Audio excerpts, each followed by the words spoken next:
Before explaining the title, people comment that I'm a Blizzard shield or whatever.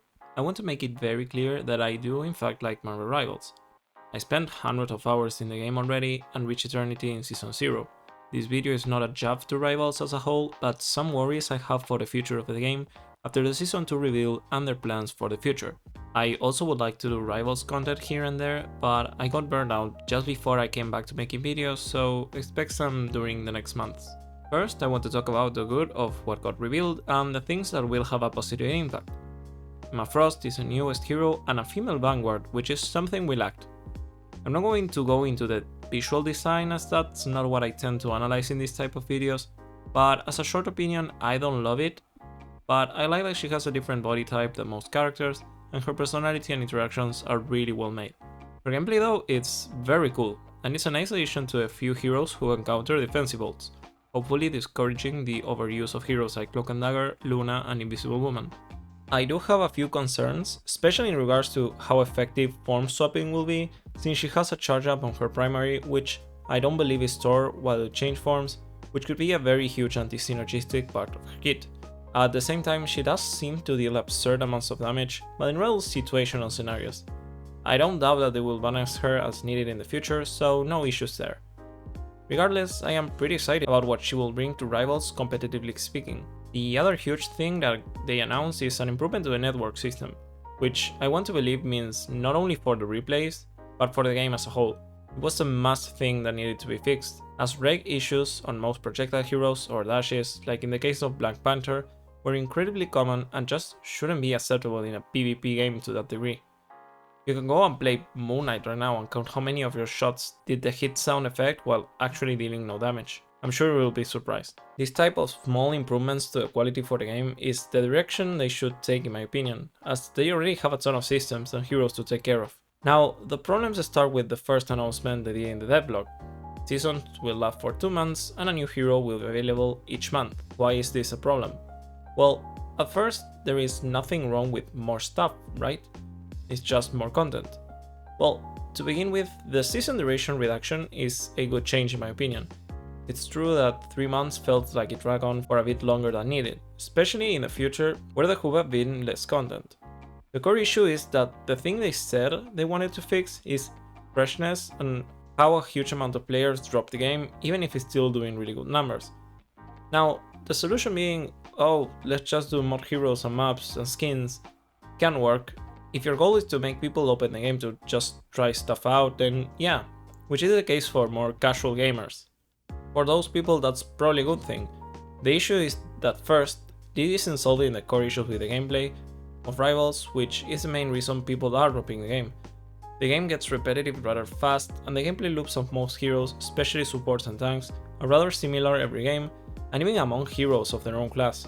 Supports are just heal botting in the backline 99% of the game and pressing a defensive ult when they are forced to, and maybe doing something else the other 10%.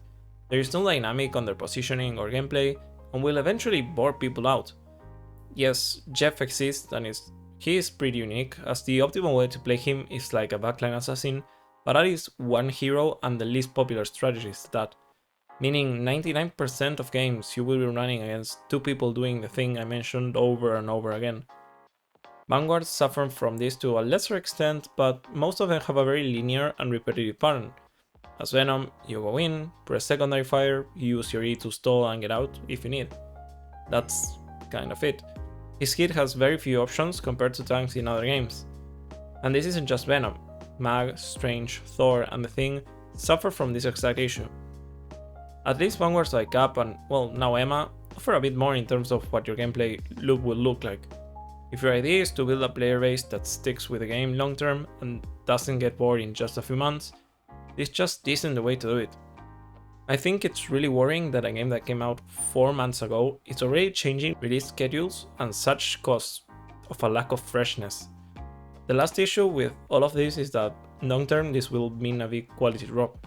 Unless they plan to hire a ton of new people, having to release stuff 50% faster either requires less quality testing or testing in general, or a huge exploitation on these workers. Most people mention they did extensive research, but the reality about game companies is that when it comes to management and such, They would just lie to players, not much to say about it.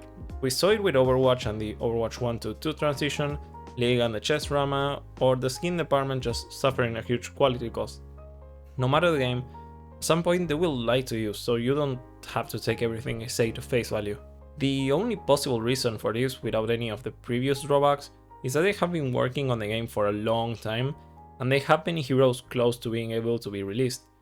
That could be the case, but then at some point they will likely get pushed back, and I wonder what the community reaction will be.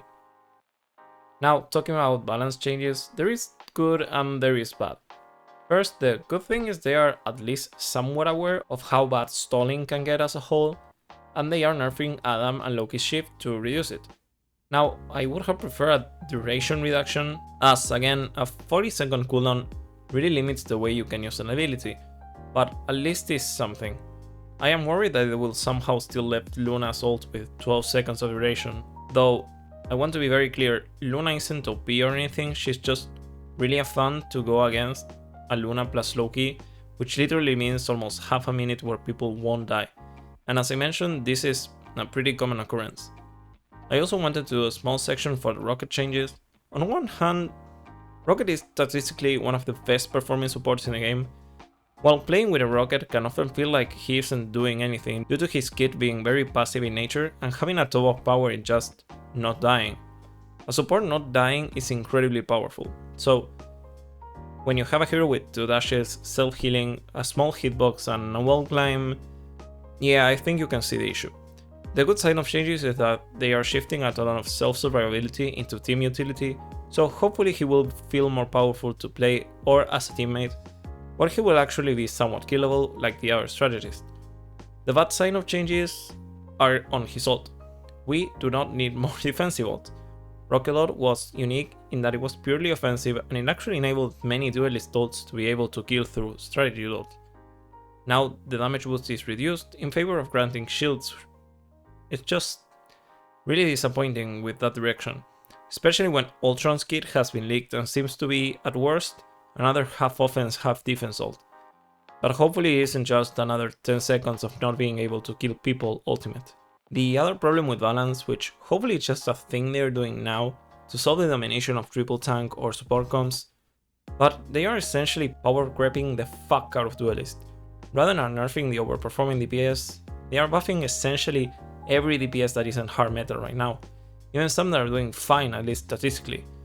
My worry with this goes with my other point, that balance will essentially just turn into, hey, we buffed your main, check it out, or something like that. Especially when numbers in this game are pretty insane to begin with. I'm all for buffing damage as a way to counter the crazy amount of healing and damage reduction abilities, but that can turn pretty awful and turn into basically a one-shot meta. My other point of concern is the matchmaking and the rank system. It is a mess. The fact that you are able to climb to the highest ranks with a negative win rate is beyond me, and both incentivize the player to just keep playing and playing, ruining any ounce of competitive integrity. When I played Rivals, it isn't just that my teammate sucks, no, the entire enemy team, but maybe a few too. The tab isn't always the best way to indicate someone who is good or bad, but it is saying how in over half the matches, there's people with negative KD, or supports that just healbot and complain that their team sucks. It's really infuriating and the main reason why I just got bored out at half the season, and now I literally just rather play quick play or play for fun without really caring that it's a ranked game. The most baffling part is that they did mention to have heard the community worry about it, but their solution is to not talk about matchmaking at all and just mention that individual performance will matter more. In what shape or form we really don't know, but hopefully at least it does something positive long term. But this change could very well award players who kill bot and damage bot all game and play purely for KD without actually doing something to win, which I don't need to explain why it's a bad idea. The other funny thing about Zero mentions is performance issues. In theory, there will be an experimental change for memory issues, which is nice and all, but that's it. If you want people to stick with your game, the fact that it crashes or has FPS drops constantly on top of the base demand this game has to begin with will not help with that. Most people don't have last gen PCs, and even those aren't safe from crashes and so on.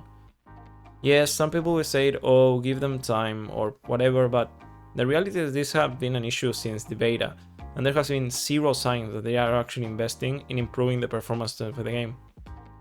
What's worse, some people changed the file settings in Season 0 and were able to do at least lower the graphics to a point where it ran decently, but they literally ban people who do that now. So they know they can give people the option to run the game better, but they don't want to enable it. So it's really weird, and I really would like to understand why this is the case. Lastly, we have map rotations. Why? If your concern is the staleness of the game and the lack of freshness, do you really want to limit the amount of maps to that extent? The reason games like Valorant does map rotations is to make the life easier of people who can learn every line up and corner in 100 maps in a short amount of time. Of course, this is an exaggeration, but you get the idea. Rival just doesn't need this. Heck, you already are able to play the same map for multiple matches in a row due to the lack of maps, and they really think that reducing the total amount is a good thing? I'm sorry, it's just that I truly don't get them and what they're trying to do with the game. They contradict themselves and ignore the core gameplay issues as if it was something sacred that can never be changed. So yeah, in summary, I'm pretty uncertain about what's going to happen long term with Rivals. I feel like they have the potential to make a really fun game, but they're leaning on hype or constant dopamine over a solid core gameplay that offers cool dynamic and variance for every role. At the same time, not giving enough attention to other issues like performance. They are giving people what they want by speeding up development, but the question is, at what cost? If you liked the video, remember to subscribe and leave a like for more future Rivals content or other game discussions like this one.